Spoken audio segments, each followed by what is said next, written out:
सभी भक्तों को जय माता की। देखिए इस समय हम डिस्ट्रिक्ट कटिहार बिहार क्षेत्र में हैं और जैसा कि आज सोमवार का दिन महादेव का दिन है और बहुत ही अच्छा यहाँ का मौसम हो रहा है।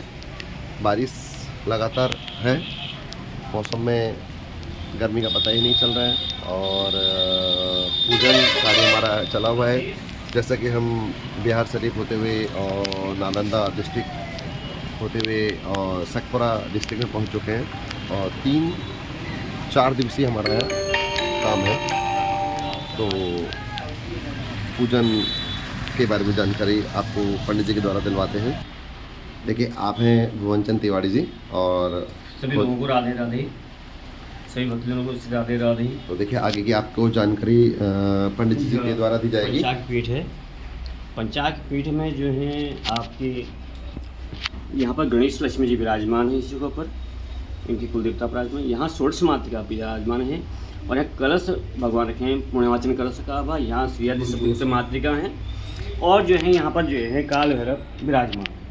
भगवान श्री काल भैरव विराजमान है। सभी प्रकार की बाधाओं को, कष्टों को हरण करने वाले श्री काल भैरव देवता। क्षेत्रपाल भी इनको सब पूजन जाते हैं। सभी प्रकार के कष्ट निवारण करने के लिए, भूत प्रेत पागल को निवारण करने के लिए यहाँ पर जो है भैरव पूजन होता है।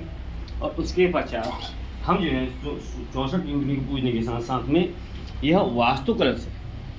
यह वास्तु पूजन के लिए रखा जाता है। जहाँ कहीं भी किसी प्रकार के कोई दोष होते हैं, वास्तु दोष से कारण ही पितृदोष बनता है और वास्तु दोष के कारण ही ग्रह इत्यादि कमज़ोर बनते हैं। यह वास्तु पूजन है, यह वास्तु विधि है। इसमें शिकंज सहित इसमें जो है 57 और 64 पद का ये पूजन है। इसमें 64 देवी देवताओं का वास होता है और यह सभी प्रकार के दोष को शांति करता है।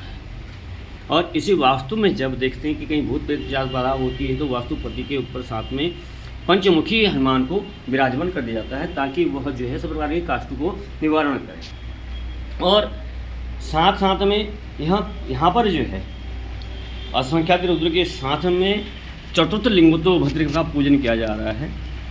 घर में किसी प्रकार की बाधाएं हों, किसी प्रकार के दोष हों, कलेश हों, मृत्युंजय किसको जो है अगर मृत्यु का भय भी अगर उसके यहाँ रोग शोक को दूर करने के लिए चतुर्थ लिंगोत्तभद्र का पूजन किया जा रहा है, जो कि समस्त प्रकार की बाधाओं को दूर करता है और अनेक प्रकार के कष्टों का निवारण करता है। साथ में भगवती महाकाली, महालक्ष्मी, महासरस्वती, आदिशक्ति, भुवनेश्वरी देवी के कलश इत्यादि पूजन, जिसको हम पंच कलश कहते हैं। पंच कलश में जो है इंद्र कलश भी आता है, बृहस्पति गुरु कलश आता है, देव कलश इत्यादि सब विराजमान होते हैं इसमें पंच कलशों में। पंच कलशों के साथ साथ में जो अष्ट महाशक्तियाँ होती है गणेश जी के साथ साथ में भगवान श्री कृष्ण की 8 पटरानियों का जो है इसमें रुक्मणी, जयंती, नग्न, जीति ही और कालिंदी इत्यादि जो उनकी पत्नियां हैं, उन सब का जो वर्णन है इस कलश के जो अष्टकमल बनाया जाता है उसमें विराजमान होते हैं।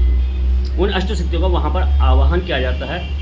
इस विषय का निर्णय जो है निर्णय सिंधु में भी इसको लिखा गया है, धर्म सिंधु में इसका वर्णन आया है और अगस्त संहिता में इसका वर्णन आया है, कौशिकी संहिता में भी इसका वर्णन आया है। बहुत जगहों पर इस चीज़ों का वर्णन आया है कि जब जहाँ पर जो है चतुर्लिंगोत्तभद्र या द्वादश लिंगोत्तभद्र का पूजन किया जाता है तो वहाँ पर जो है 4 कलश, 8 कलश, 16 कलशों का वर्णन विधान शास्त्र मत कहा गया है। अनेक शास्त्र में रुद्र संहिता में तक इसका वर्णन किया गया है कि चतुर्थ लिंगोत्तभद्र एक गौरी तिलक मंडल, द्वादश और 8 शिवलिंग लिंगोत्तभद्र, इनका जो पूजन करता है मृत्युंजय, मृत्यु के समान कष्ट का भी उसमें निवारण हो जाता है। उसके घर में किसी प्रकार की भूत प्रेत, जैसे डाकनी, शांकनी, लागनी, अग्नि बेताल, वायु बेताल, ज्वर, विषम ज्वर, षड ज्वर, ये षडमासिक, त्रिमासिक इत्यादि जो भी ज्वर होते हैं, भूत प्रेत जगन्य कोई भी कष्ट होते हैं, इसमें अर्धशूल, पूर्णशूल, सिर में दर्द, आधाशूल, अर्धशूल इत्यादि जो भी कष्ट निवारण होते हैं वो सब जो है चतुर्थ लिंगोत्तभद्र देवता में ही पूजन करने से दूर होते हैं। इनके साथ में इनकी जो आराध्य शक्तियाँ होती हैं, क्योंकि इस समय अब पवित्र जो है गुप्त नवदुर्गे लगेंगे, उसमें जब 10 महाविद्या का पूजन किया जाता है तो उस समय चतुर्थ द्वादश लिंगोत्तभद्र का भी पूजन किया जाता है साथ में। क्योंकि उस 10 महाविद्या के जो है उनके साथ में जो उनकी जो शक्तियाँ हैं, पराशक्तियाँ जो उनके साथ में है, उनका वर्णन उसमें किया जाता है कि ताकि साथ में उनका पूजन कर करके 10 महाविद्या का पूजन सफल हो सके। इसलिए मैं आचार्य श्री हेमचंद पांडे से निवेदन करूंगा कि वो बाकी संपूर्ण जानकारी आपको दें।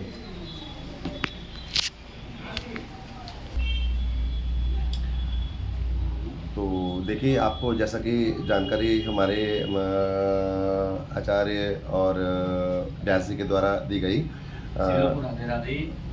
तो इसी की जानकारी साथ साथ कहना चाहेंगे कि अगर किसी भक्त को अपने वहाँ गौकथा, राम कथा, शिव महापुराण, श्री मद् भागवत महापुराण, देवी भागवत और कालिका पुराण, मार्कंडेय पुराण, हरिवंश महापुराण अगर कोई भक्त करवाना चाहते हैं तो आप संपर्क कर सकते हैं। संपर्क करने के लिए मेरा नंबर है 8449265957।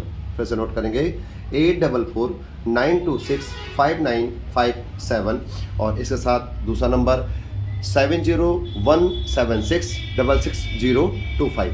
देखिए 7017666025 ये मेरा नंबर है।